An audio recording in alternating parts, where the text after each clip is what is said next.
Hello everyone and welcome back. So today we have a big prerequisite, and it's an obvious one of course, and you guessed it right, it's longest common subsequence problem.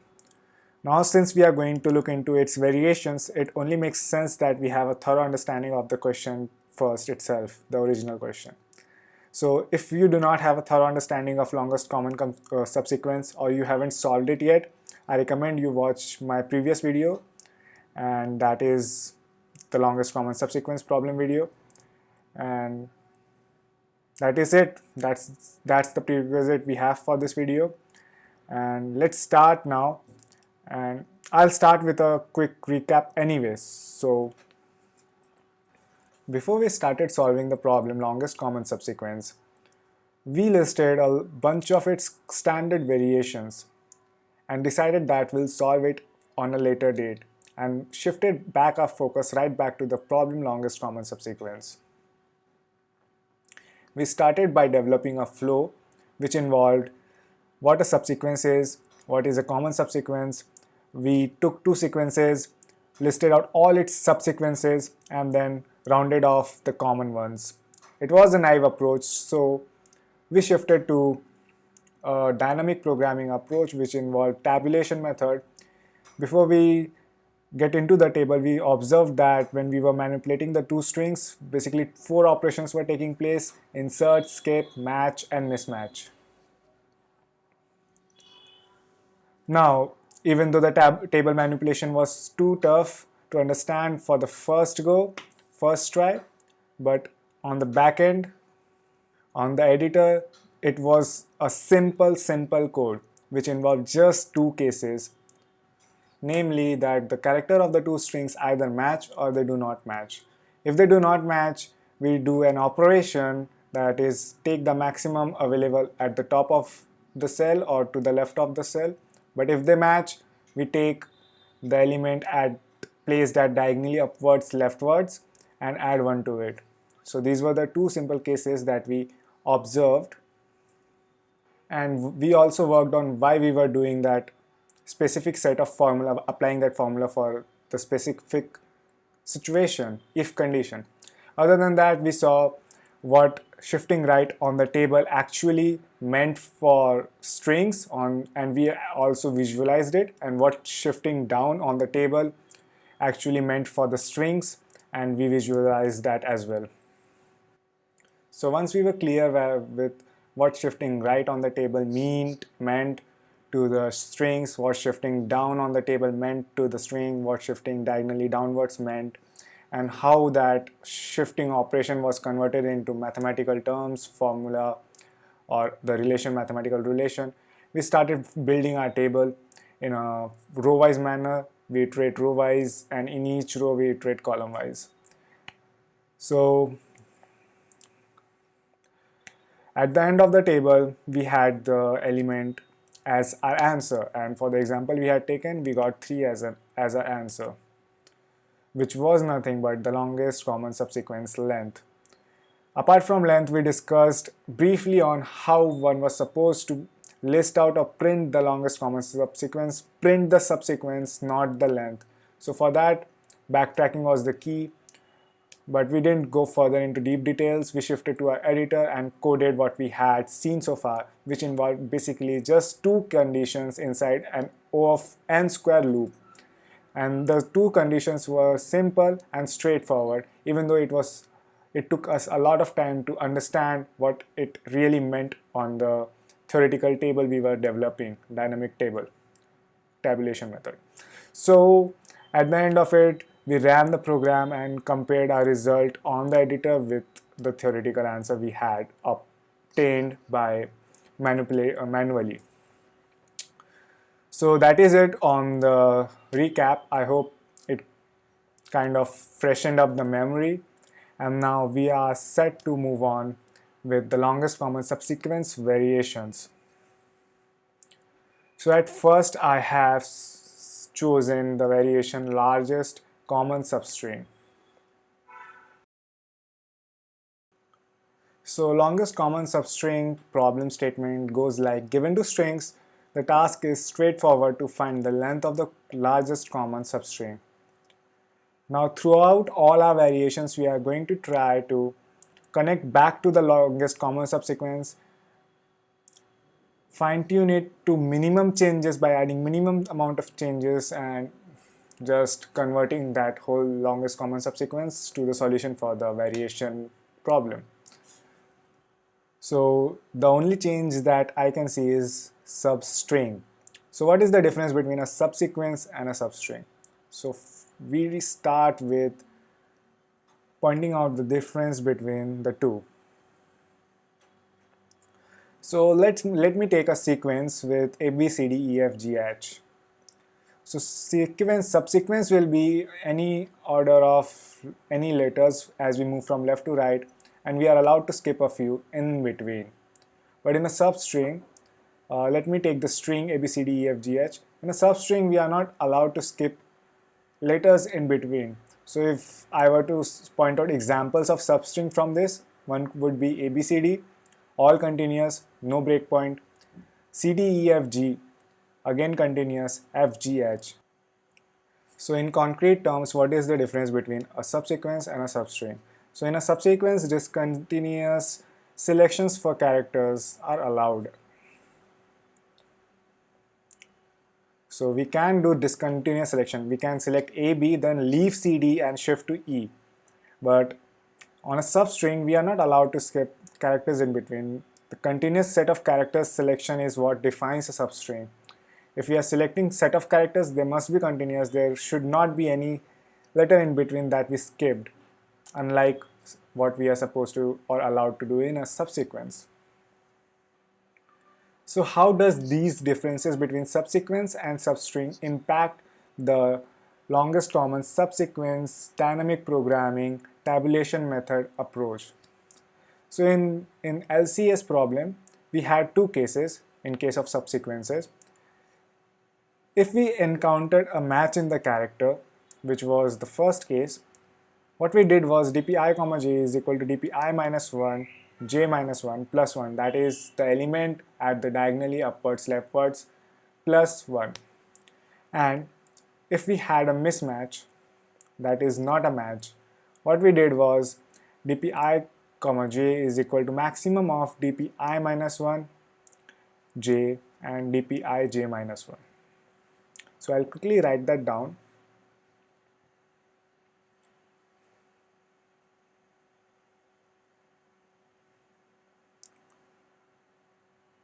So in case 1, what we are doing is we are matching, we are updating, we are increasing the longest subsequence that has been seen so far. Whereas when there was not a match, what we did was, since it was not a match, so we took whatever the most longest subsequence we had and we passed it on. So this was happening because subsequences are allowed to skip characters in between. Therefore, we were just passing on the maximum length that was available to us. But in substring, we are not allowed to skip characters in between. So not this line of code need changes in a new problem, and it is because mainly of the fact that I'll show you with example. So let's consider a substring ABCD, which is completely fine and it is of length 4. And let's also consider a subsequence of length ABCD. And now as we move along the string, we found that GH is also a substring which is of length 2, because we started freshly at G. So skipping was not allowed, so we started again. But in case of subsequence, when we saw GH is a match, what we did is we added more, 5 plus 6, 5 and then 6. So we ended up with a subsequence of length 6 because skipping was allowed, whereas in substrings we ended up with two substrings, one of length 4 and one of length 2. So since skipping characters was allowed in subsequence,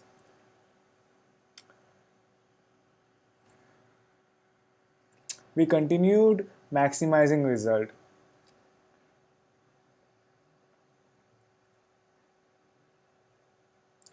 But in case of substrings, skipping is not allowed.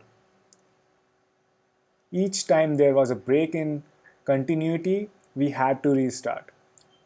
So here we ended up with two substrings, whereas over subsequences we ended up with one subsequence of length 6. So in subsequence we continue, that can be the main conclusion, whereas in substring we restart each time.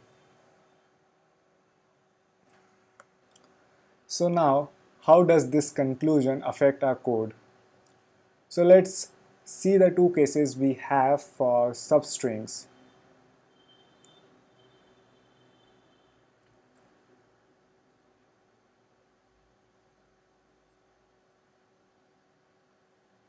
So again we have two cases. One, the characters match. And if the characters match, we want to increase the length.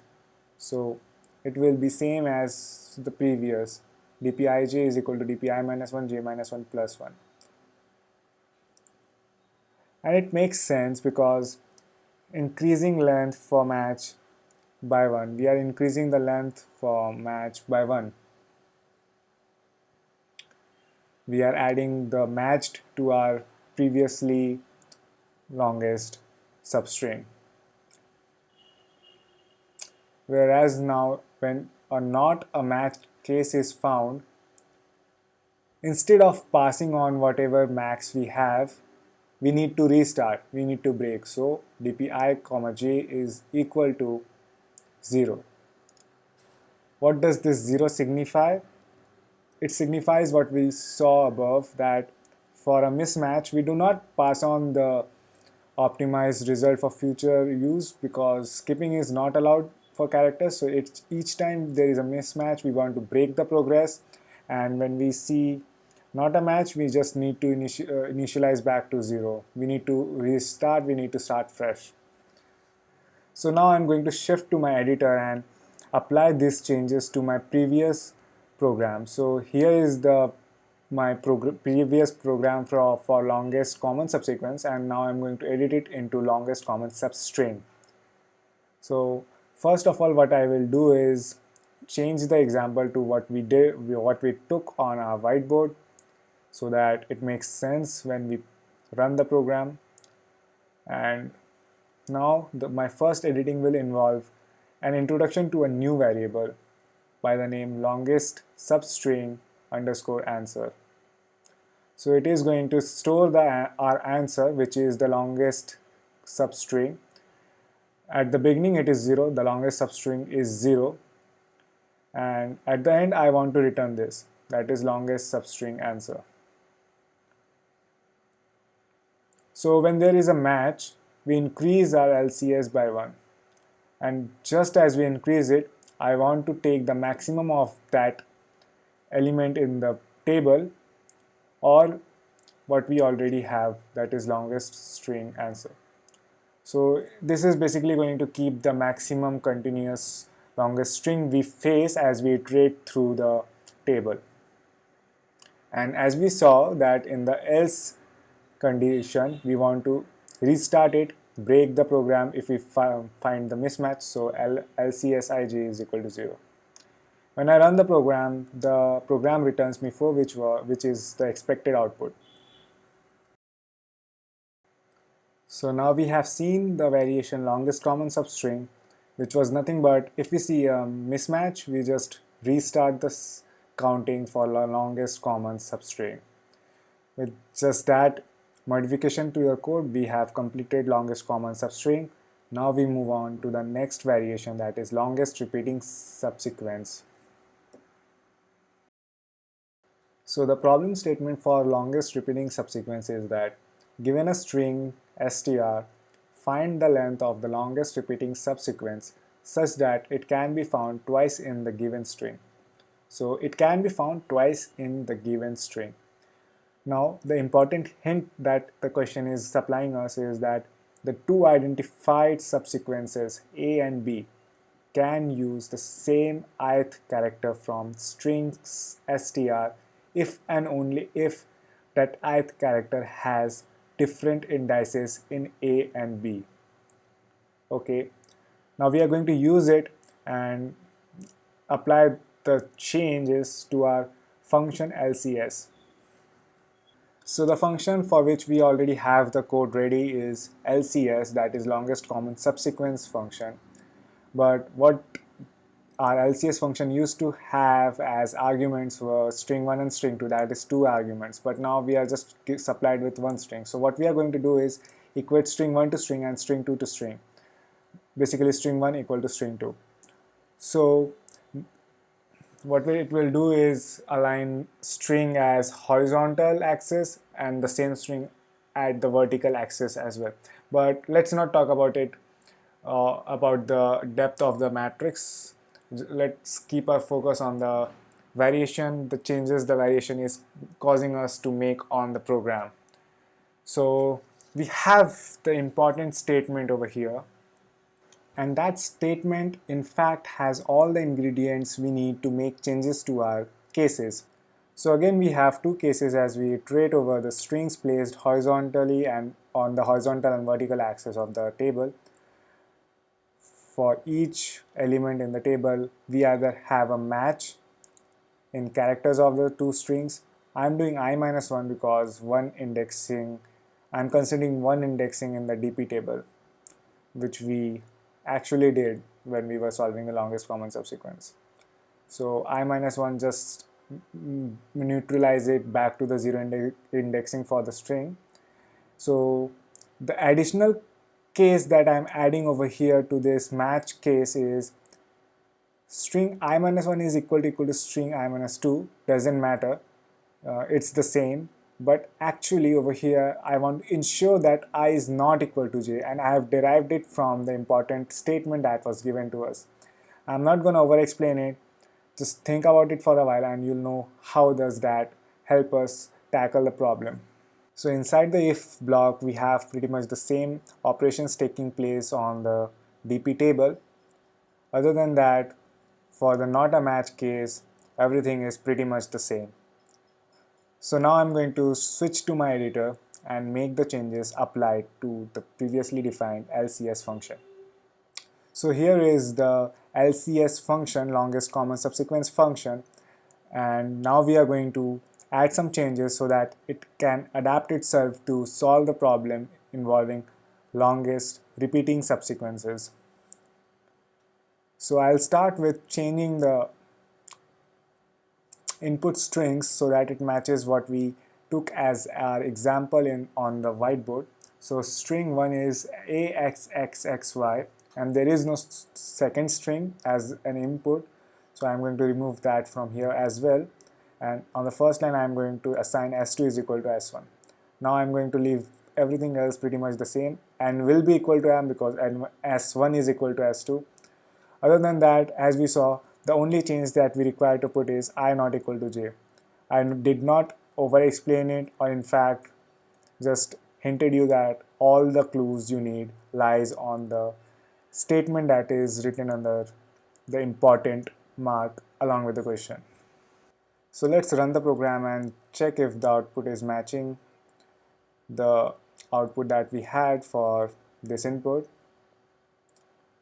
And the output is 2 and it's a match. 2 stands for double X. Now we have also completed longest repeating subsequence variation as well. Now next on, let's move on to the shortest common supersequence variation.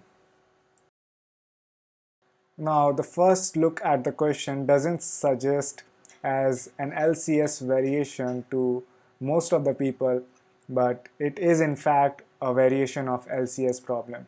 The problem is shortest common supersequence, and it goes like, given two strings x and y of length m and n respectively, we need to find the length of the smallest string which has both x and y as its substring. We need to form the supersequence. So now, in order for us to better understand the problem, let's understand the example and how it's working. We are given two strings ABCD and XYCZ. XYCD. What we are supposed to do is we are supposed to form a supersequence which contains the 2 as its subsequence. So CD is common, so if I were to write A, B, X, Y, CD as a sequence or as a string, it would be pretty much a supersequence because it contains the 2 subsequences in it and is of the smallest length possible. So the subsequences of AB, XY, CZ is ABCD possible and XY, CD also possible. So this is the subsequence, this is the answer, and its length is 6, therefore the output is 6. Now I would love to see how people approach this problem, but now I am going to directly jump to the answer because it is a quite straightforward one. What we have is that length of the shortest supersequence, something that we are supposed to find, is equal to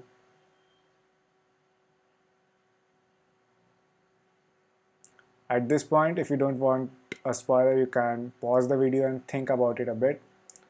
But the answer is too simple. It is the sum of the length of the given 2 strings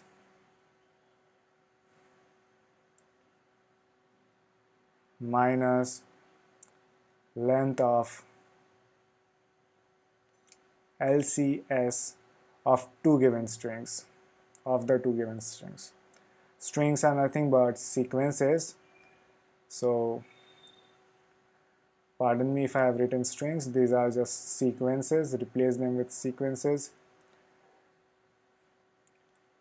So how we are supposed to approach it? We are just supposed to find the LCS of the 2 given strings and then just subtract it from the sum of the length of given 2 strings. So if we are given a B, C, D, X, Y, C, D, its length is 8. Okay, it is the sum of the given 2 strings of length 8. Now let's look at the LCS of ABCD and XYCD. So LCS of ABCD and XYCD is CD in fact, which is of length 2.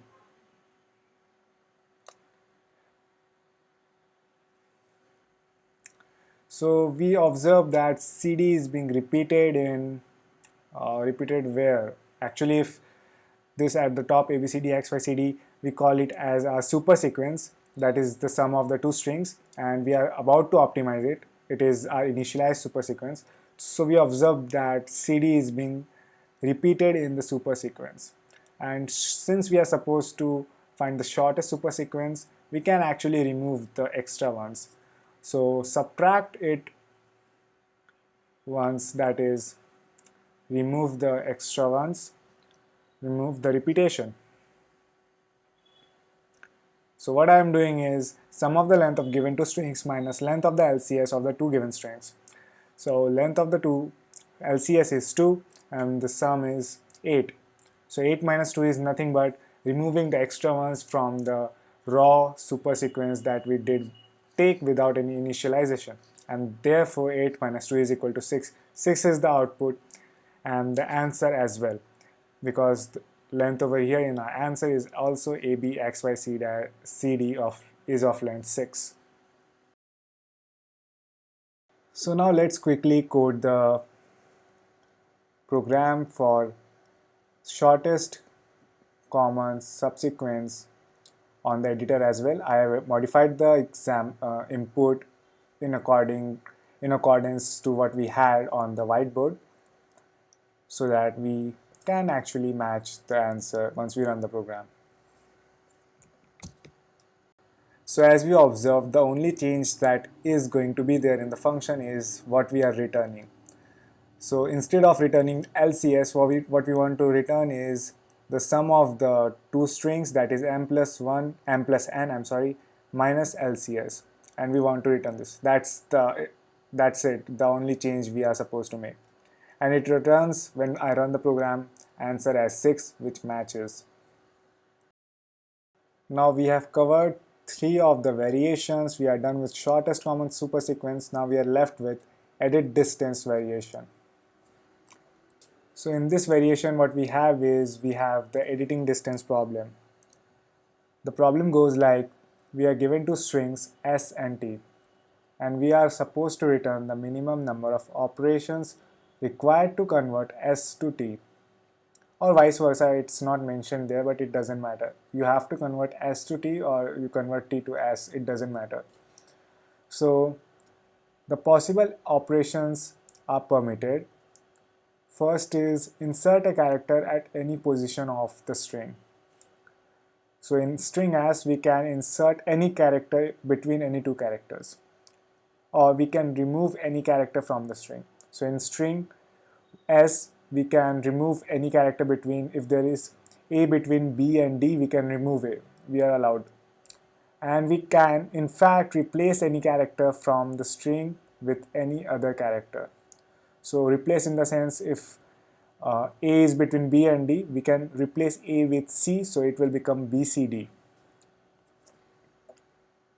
Remember how we explained how shifting right and shifting down on the table does nothing but, in a secret manner, inserts or skips, that is removes a character from the string, and if there is a mismatch, it also involves the replacement of the character. That is what we were calling mismatch. So let's just forget about it and focus on the problem that we have over here. So now let's try to understand the given example better. What we are given is BEET and SET. So we need to make the two strings equal, with minimum number of operations. I can either insert S in string 1 and do no changes to the string 2, and both the strings will become BESET and they will match. And now since I am inserting, which is the first of three operations that I am permitted, I am doing one operation. There is an alternative to this. What I can do is, instead of inserting S to the string 1, I can do no changes to string 1 and leave it as it is, BEET, and to string 2, what I can do is I can remove S from it, so it will become BEET, which is same as the string 1, and thus the two strings match, and again I performed one operation only, and this time it was the removal operation. So now we have the understanding of what the question wants us to do, but how do we perform it? So what does this understanding have effect on our table from the LCS function? So what effect does this have on our DP table from LCS function?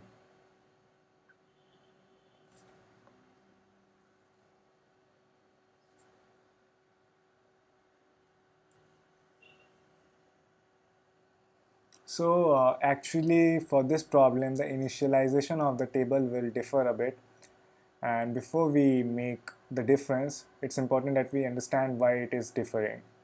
So if this is the table that we are manipulating or have for the dynamic programming tabulation approach, remember we play one indexing, so in any element in the 0th row or 0th column, all the elements were initialized to 0 for the LCS problem.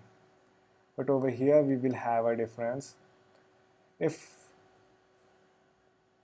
a row is 0, what we are going to do is the element is going to be the column number. And before you ask me why, just wait a second, I am going to explain it myself. So for column 0, what we have is element as the row number, row 2, row 3. And why do we have this? Actually, it is very easy to understand. As I take as an example string, let's say B, C, D, E, F's, starting at one index, as one string and the other string as FGH.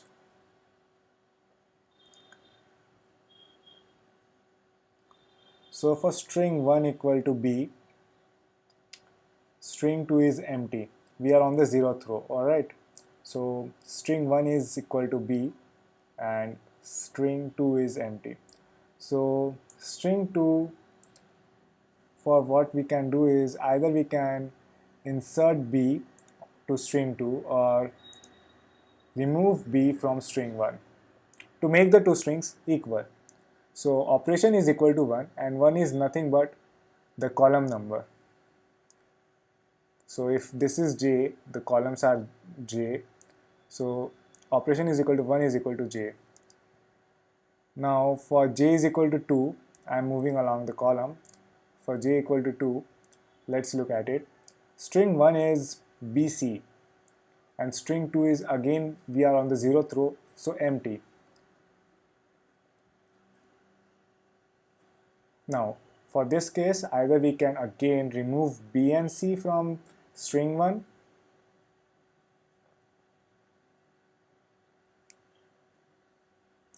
and removing B and C, removing two characters, will be considered as two operations, which is nothing but the column number J. Or instead of removing, what we could have done in fact is inserted B and C to string 2, which is currently empty. Again the two strings would have been made same and it would have required two operations, two insertions, and which is corresponding to J value.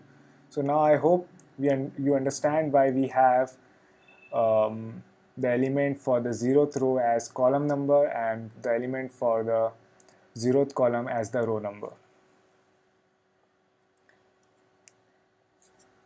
So let's proceed with our case 1, that is a match. What happens when we encounter a condition when the characters in the two strings match? Do we have a case over here? Well, in fact we have the first character of string vertical is equal to the last character of horizontally placed string. So f is equal to f, and what we do is we just pass on the diagonally upwards element and add nothing to it.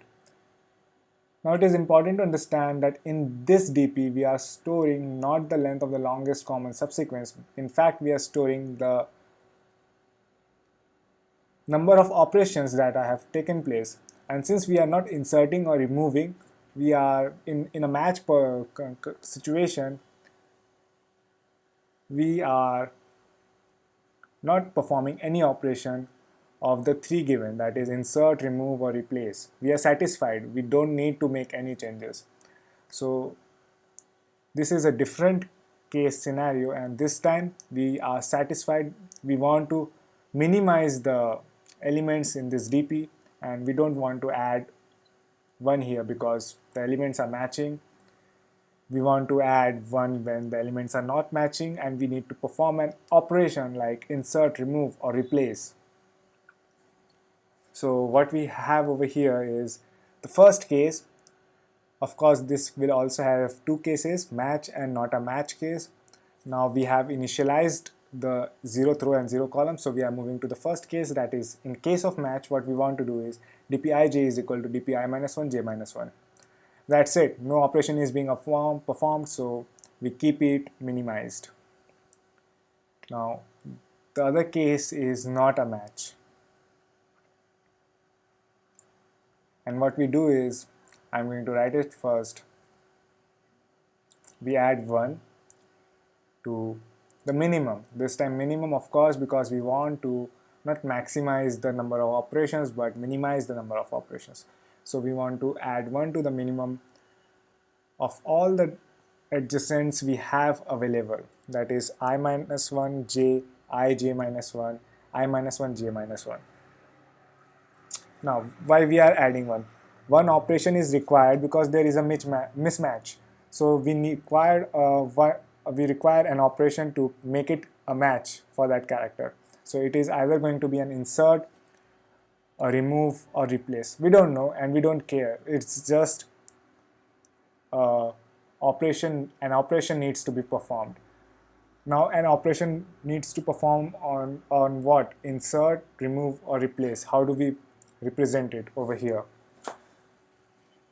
So we knew that moving horizontally will be equivalent to insert, moving vertically will be equivalent to remove, and moving diagonally not in a case of match, it will be an equivalent of replace. So in case of a mismatch, we have choices to perform an operation, and we are supplied with three operations: insert, remove, replace, and we will select any of the one according to which keeps our table element minimized, because that is what we are looking for. So that is what we have done over here when we encounter not a match case scenario. What we do is we add one which signifies an operation is being performed to what? What kind of operation? Are we inserting to make the two strings equal? Because the characters are not matching. We need to make a match. What are we doing? Are we inserting a character to make a match? Are we removing a character to make a match? Are we replacing a character to make a match? Whatever we are doing, ensure that you keep the element minimized, and that is our aim. So we are minimizing it, we keep it minimized, we optimize using past optimizations that we have available, that is the adjacent cells of the table. Those are the past optimizations we have available. So now let's put it on the editor. First of all, I will begin with changing the string inputs. I have the longest common subsequence function programmed over here. I'm going to edit it into an edit distance function that will give me the smallest number of operations required. I'll begin with changing the initialization for the table. As we noted that when the row number is 0, the elements need to be column number. When the column number is 0, the elements need to be row number. Ij is equal to I. Now we have initialized this table. The initialization for this table of edit distance was a little bit different from what we had seen for the longest common subsequence, but now we understand why we have a different initialization, because we have a different task to perform. Anyways, moving on to the cases that we have. The first case that we have is a match case, that is s1 I minus 1 is equal to s2 j minus 1. In this case, we just need LCS I comma j is equal to LCS I minus 1 j minus 1. No adding of 1 because we don't need to perform any operation. Whereas in the case of mismatch, we actually need to add 1 because we are actually performing an operation now to make the two strings matching, which are currently not matching. And instead of maximizing, we need to minimize the number of operations, and in doing so, in doing the minimization, we take the minimum possible of all the three operations available to us: insertion, removal, replacing. So it's nothing but I minus 1 j minus 1, I minus 1 j, I j minus 1. So we pick up the minimum of the 3 and add 1 to it. And at the end of the loop, we want to return just the last element of the table. Now we can verify the result by running the program. So I'm going to run this program now. The program returns me 1. That is what we had expected. So with this, we have finished our last variation, that is edit distance as well. So today we saw 4 variations of longest common subsequence. Namely longest common substring, longest repeating subsequence, shortest common supersequence, and edit distance. Relate and understand, it is just a variation if you have not seen them beforehand when you prepare or when you are going for an online test or maybe an interview for an esteemed company that you want to be a part of. So it's always better that the questions that are being asked, you have seen them somewhere beforehand. And these are the standard variations, and People will not ask you, should not ask you questions out of this. They might try to disguise these standard variations into with using complicated English and circumstances, creating situations, fiction, and all. But these are pretty much the basic standard variations that exist for longest common subsequence. I try to relate each one to the parent longest common subsequence, so that once you know the approach and solution to the one base problem, you can just remember the modifications that are needed to tackle the variation. But these are just a few standard variations. Nobody can, I believe, give you all the possible variations that exist, because there are variations that might be created next day. You never know. So be vigilant about it. Thank you for watching this video. I hope this helps you in your interview.